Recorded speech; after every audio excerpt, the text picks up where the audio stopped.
Bon, Linso a encore fait de la merde. C'est-à-dire que je me suis décidé comme ça sur un coup de tête, tiens, et cette voiture-là, elle a l'air pas mal. Enfin, pas mal, elle est basique, tu vois. Mais si on allait la chercher, ah ouais, bah, du coup, j'ai trouvé une dépanneuse, à prix cassé de ouf. Bon, hormis les connards qui avancent pas, tu vois, et les poids lourds qui se mettent à doubler dans ma gueule, je peux te dire que le Peugeot là, il envoie sa grande tante, hein. Donc tu verras, bah, il va y avoir un... C'est pas un truc de ouf, t'attends pas un truc de ouf. Franchement, il y en a même qui vont dire mais pourquoi en fait t'as été chercher cette voiture? Bah, déjà pour le prix. Et je ferai une vidéo de façon explicative de tout ça. Et du coup, bah, je te montrerai en avant-première, vu que tu es sur Insta, de quelle bagnole il s'agit. Et comme aussi... j'aime bien faire revivre des caisses qui sont un peu à l'abandon, des conneries comme ça, tu vois. Qui ont une panne et tout, bah, je me suis dit, vas-y, pourquoi pas. Et on verra si j'arrive, parce que c'est pas dit que j'arrive. Le propriétaire m'a annoncé une panne, tu vois. Et c'est pas dit que la panne se fait ça, et donc si c'est toute autre chose, peut-être qu'à finir en pièces ou quoi, j'en sais rien. Donc déjà, on fait par méthode. Déjà, on va rentrer sans que je perde la voiture sur la route. Et ça sera un putain d'exploit. Hop, hop, hop, hop, hop, hop. Nouvelle config, nouvelle intro, obligé.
Je sais pas si tu avais réussi à deviner quel modèle c'était, mais il s'agit d'une Audi A6 C6 2,7 litres V6 TDI. Alors, c'est une voiture que j'ai récupérée en panne. J'ai pas les clés, mais elle est très bien. Moi, sur la dépanneuse, cette voiture-là, je l'ai chargée, ça, la tête vers l'avant, la tête vers l'arrière, tu vois. Donc en gros, le capot était à l'arrière de la dépanneuse et le cul de la voiture était côté cabine, tu vois. Et du coup, je dis ça au mec, au gars qui a volé la dépanneuse, tu vois. Je dis mais c'est bizarre, est-ce que ça a une réelle importance et tout? Il me dit ah t'es un ouf. T'es un ouf d'avoir fait ça. Et est-ce que tu sais pourquoi toi il faut faire ça? Et ben en fait c'est pour la répartition des masses. Et en fait ça va t'éviter que ta dépanneuse elle fasse ça. Parce que moi elle le faisait hein, de temps en temps tu vois. Et en plus il y avait du vent et tout, de la pluie. Et à la fin j'en avais marre, j'étais à 130, m'en bats les couilles. Mais en gros ça faisait ça comme ça tu vois. Et il me disait oui que c'était à cause de la répartition des masses. Il me dit en plus un A6 et un V6. Il me dit t'es... Voilà quoi tu vois. J'ai dit ouais. Donc bref, la faire démarrer. Si elle démarre déjà ça va être paire de jantes claquées au sol. Et après on verra la suite. Mais déjà il faut qu'elle démarre. Et ce qui est bien de l'A6, c'est que tu as la batterie, tu sais, qui est là. Mais c'est surtout que tu peux cacher un petit cadavre si tu veux t'allonger dedans. Tu vois? Pas mal. Voilà le problème. Enfin le problème. C'est qu'il y a ça qui se loge dedans, tu vois. Et ça, du coup, ça va aller boucher tes puits d'évacuation qui sont quelque part par là. Attends, je vais te mettre le flash. Tu vois, voilà ce que ça te fait. C'est ça le problème. Et ça, en fait, du coup, tu as des puits d'évacuation qui sont en dessous. Donc ça, tu dégages. Tu vois. Je sais pas si les garagistes auxquels il avait déposé ça, regarde, c'est là. Tu vois mon doigt? Attends, là. Regarde mon doigt. En fait, les garagistes à qui il a amené la voiture n'ont pas nettoyé non plus. Donc en fait, là, la voiture, elle aurait pu, s'il l'aurait laissé stocker, elle aurait pu, comment dirais-je, se renoyer là-dedans parce qu'ils n'ont même pas nettoyé les puits. Ils ont juste ouvert. Moi, ce que je conseille de faire, c'est un conseil, c'est pas obligatoire, c'est de retirer ça. Ça sert à rien. C'est pour empêcher que l'eau, soi-disant, remonte et tout ça. Mais avant qu'elle remonte, t'as le temps, tu vois. Et regarde maintenant ce que ça te fait comme espace libre. Donc moi, ce que je fais sur la 4 et tout ça, je crois qu'il y en a un qui est resté par terre en plus. Quelque part par là, avec la connerie du Covid-19. Je sais plus où est-ce qu'il est. Je l'ai mis quelque part dans mon bordel, sans doute. Bref, je l'ai retiré du A4. Putain, ma Red Bull. Ah oui.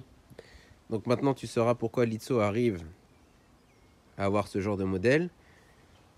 Il fait moche, il pleut, il fait moins 57. Et pourtant, Litso a les mains là-dedans, tu vois. On n'a rien sans rien.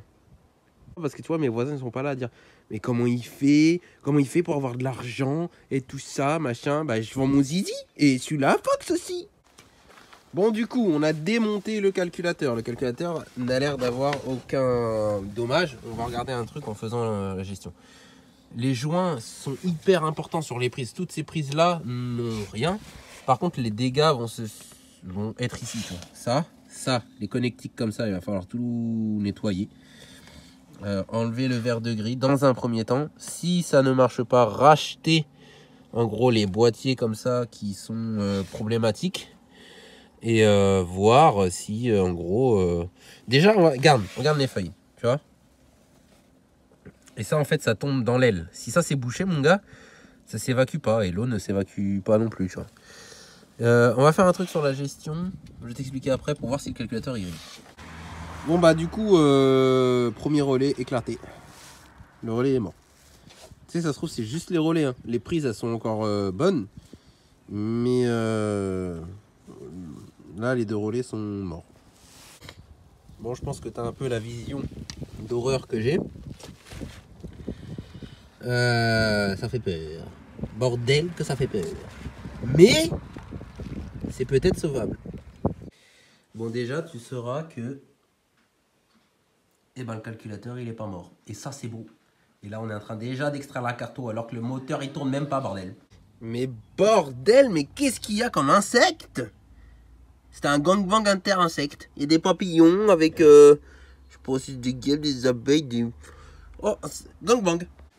Le voilà le problème. Alors en fait, tu vois, on partait sur un... J'ai pas enregistré les défauts, j'ai été bête.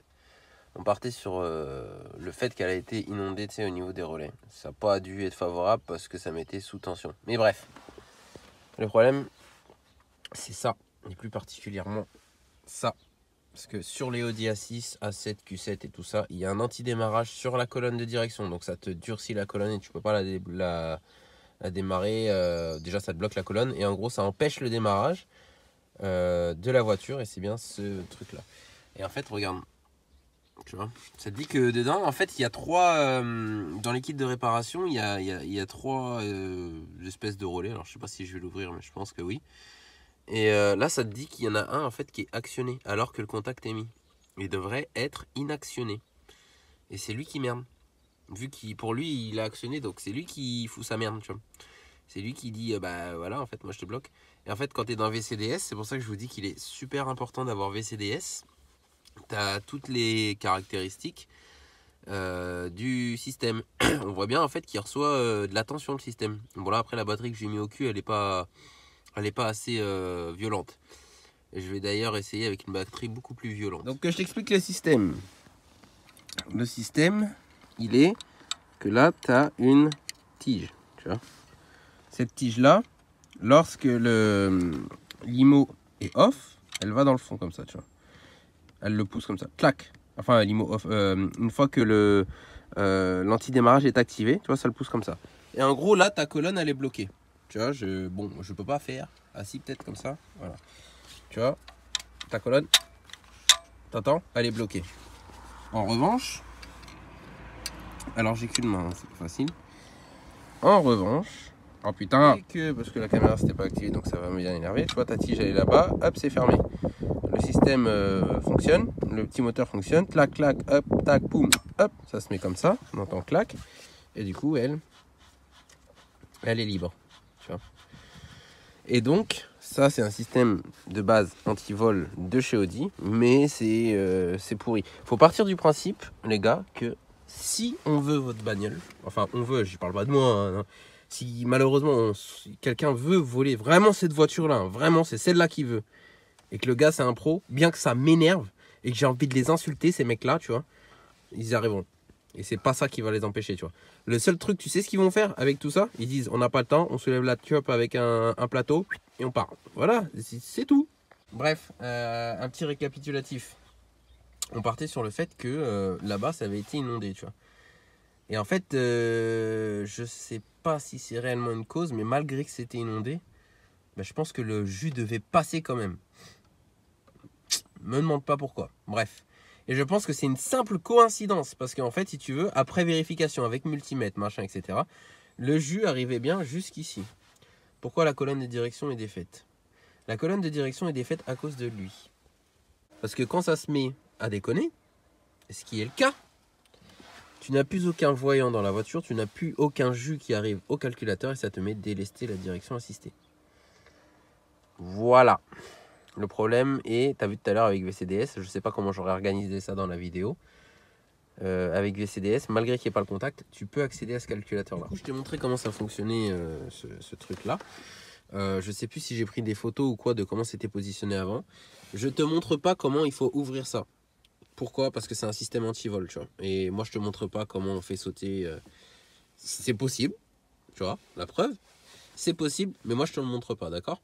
Mais en gros, le problème vient de lui et particulièrement. Donc des fois, ça peut être un problème électronique, tu vois. Donc en gros, c'est que tu as des puces à l'intérieur, tu vois. Je sais plus où est-ce qu'elles sont. Je crois qu'elles sont derrière le moteur. Parce que ça, je vais l'enlever. Et c'est des petits clac, clac, clac qui poussent comme ça. Tu vois, t'en as 3. T'en as un qui fait clac, clac, clac. Bref. Et ça. Mais c'est lui qui merde. C'est ce moteur-là, en fait, qui pose problème, qui graisse plus ou je sais pas quoi. Et du coup, il se bloque. Et il n'arrive pas à... Tu vois, il arrive pas à clic-clic. Tu vois. C'est lui qui... C'est ce bâtard de merde qui bloque, tu vois. Et là, il est complètement bloqué, cet enculé. Donc, je vais essayer de le démonter. De toute façon, j'ai rien à perdre. Pour voir si j'arriverai éventuellement à le dégripper. J'y crois pas trop, mais j'en ai commandé un autre. Et ce système-là, je vais trouver un moyen tout simple qu'il ne fonctionne plus. Alors oui, il n'y aura plus ce système anti-vol là, mais il y a d'autres systèmes anti-vol dans la voiture. Comme le IMO entre le calculateur et la clé, le compteur, etc. etc. tu vois. Et donc ça, parce que ça, si ça bloque, mon gars. Alors, si tu connais la chaîne Litso, et ben t'as vu d'où peut venir le problème et tu peux t'en sortir en bidouillant quelque chose sur la colonne pendant 2 heures sur une place de magasin, enfin de parking ou quoi. Mais voilà l'énervement, parce que je pense qu'on sera tous bien énervés, tu vois. Faut avoir le matos pour défaire le volant et tout ça.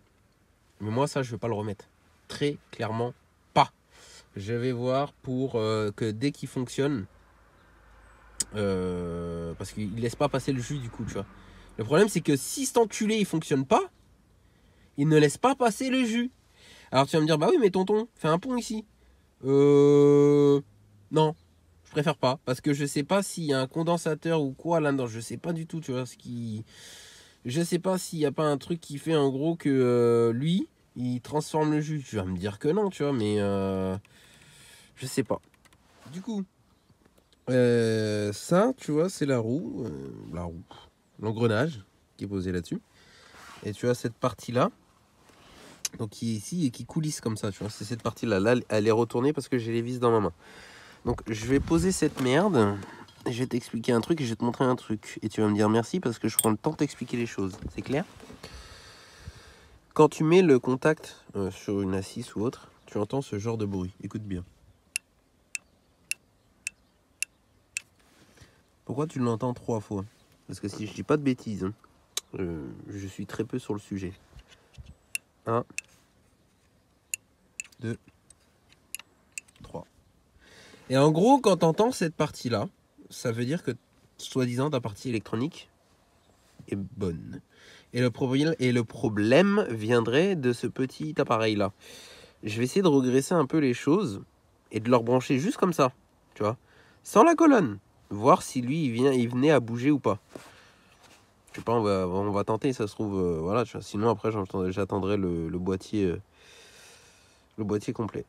Et voilà. C'est ce que je veux dire.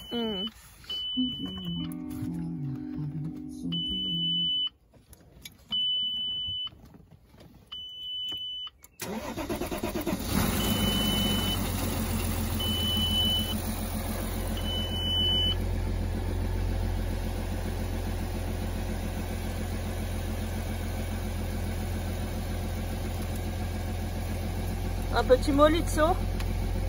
Ouais, c'est que des petits trucs hein, que Litso il fait, c'est pas...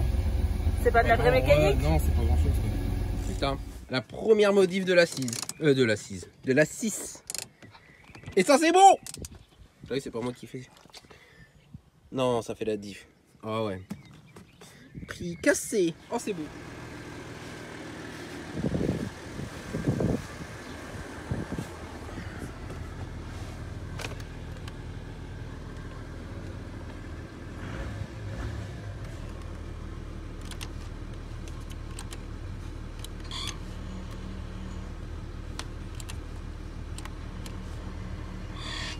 Bon, du coup, voilà le système que j'ai fait.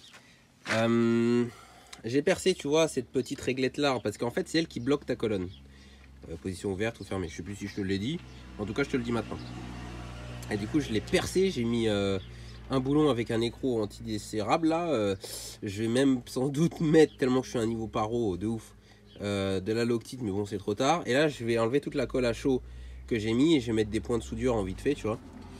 Parce que moi, je me suis dit, bon, est-ce que ma vie vaut de la colle à chaud? Ok, Parkside. À la limite, de la colle à chaud Parkside, là, je suis chaud, c'est ce qu'il vaut.